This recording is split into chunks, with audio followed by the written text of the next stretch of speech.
centering.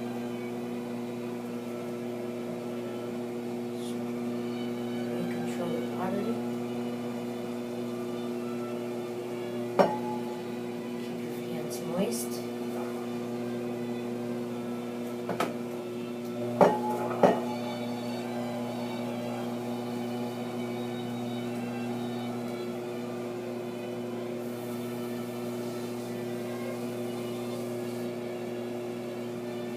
Okay, 2 fingers down the middle once it's centered. 2 fingers down.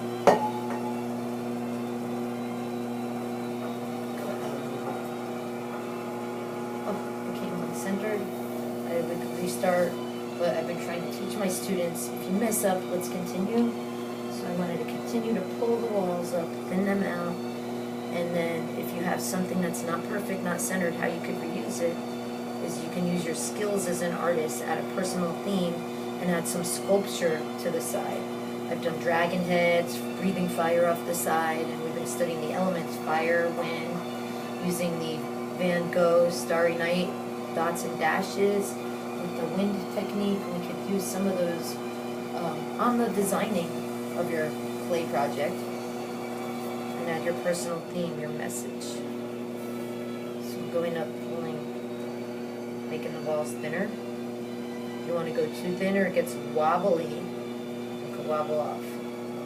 Some people use pottery for a message as well about how imperfect we are, how we're like pots and we need to be worked on and to be improving as we go, which I don't know about you, I'm a work in progress and I need much improvement, and as we all do, if you admit it, we can all be improved upon something.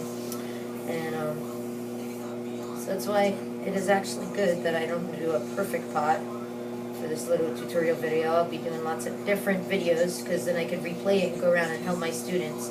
And even though we are not get Potter's wheels for all of our students that we teach, you can do the same ideas with a piece of paper or a cutting board and spin it around in a circle. And you could try to work on symmetry, doing even, balanced, symmetrical sides to your clay project by doing so. Now, I don't know if you notice I'm using water.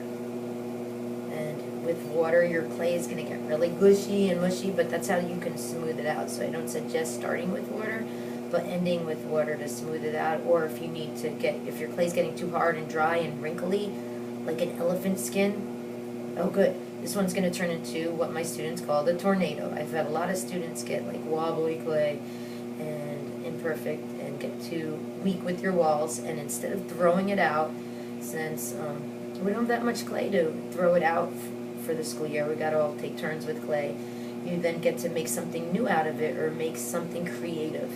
So for my example, I could even it out or use extra clay that I pull off the bottom and make something attached, like a sculpture, like a little dragon head going roar with some fire and flames, or I could even make a handle.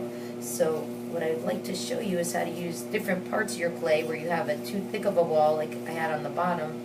Pull that extra clay off and use all your clay, because you want to not have more than a centimeter thick for your walls, because if you go above a ½ inch, that's where I've had students' clay blow up in the kiln. It's too thick. You could get air bubbles in there and it might not dry out fully as evenly as the other parts, and that's where your clay will blow up. So I'm trying to show you step by step how to maybe carve off when you have a really thick wall and use this extra clay for a different part.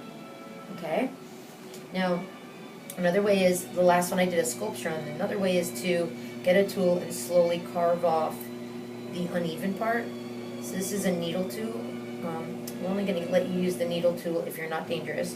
But I don't know if you saw what I did. I kind of jabbed it in and carved away at the clay. And if you don't have a potter's wheel, you're going to go back and forth like this and carve. So you could use the extra pieces, like here, an extra piece. You can either attach it to do something like a handle and mash it in if it's wet.